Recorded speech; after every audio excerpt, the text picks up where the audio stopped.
আমি চীনে থাকি, এখানে হালাল মাংস পাওয়া যায় না, যা পাওয়া যায় তা মেশিনের মাধ্যমে মারা হয়।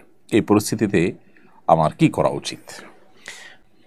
চায়না যারা সফরে যান, আমাদের আরও অন্যান্য অনেক ভাই ব্রাদার আছেন, তাদেরও অভিজ্ঞতা একই রকম, যে চায়নায় হালাল খাবার পাওয়া খুবই কঠিন, খুবই ডিফিকাল্ট।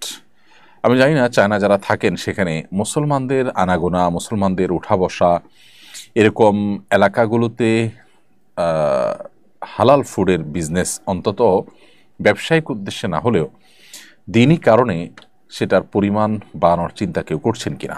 যদি না করে থাকেন তাহলে এটি আমার মনে হয় করা দরকার। কিছু কিছু হালাল ফুডের দোকান বা হোটেল তো অবশ্যই আছে, আমি জানি, কিন্তু এর পরিমাণটা কিভাবে বাড়ানো যায়, বিশেষ করে সুপার শপগুলোতে আপনার প্যাকেটজাত হালাল খাবার এটা কিভাবে সরবরাহ করা যায়, এটা নিয়ে আমার মনে হয় ভাবাটা এটা দিন প্রচারের কাজ, দাওয়াতের কাজের অংশ। সেই সাথে আপনার প্রশ্ন উত্তরে বলতে চাই, হালাল যদি খাবার না পাওয়া যায়, হালাল গোশত যদি পাওয়া না যায়, তাহলে সেক্ষেত্রে আপনি গোশত অ্যাভয়েড করবেন। আপনি চাল এবং সবজি, চাল এবং ফিশ যদি সেরকম থাকে, সেটা আর না হলে শুকনা খাবার যেগুলো হালাল সেগুলোর উপর আপনাকে নির্ভর করতে হবে, ফলমূল খেয়ে থাকতে হবে। যে সমস্ত এলাকাতে এরকম হালাল খাবারের ক্রাইসিস আছে, সেখানে আপনাকে কষ্ট করে নিজে রান্না করে কিংবা যে কোনো মূল্যে হালাল খাবারের উপর নির্ভর করে আপনাকে থাকতে হবে, কষ্ট যতই হোক না কেন।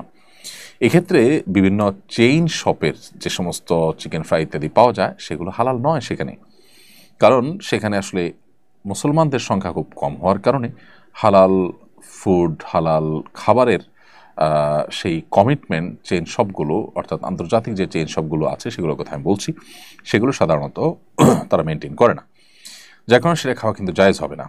অতএব মেশিনের মাধ্যমে কোনো প্রাণী যদি হত্যা করা হয়, তাহলে সেক্ষেত্রে সেটা তো হালাল নয়, সেটা হারাম।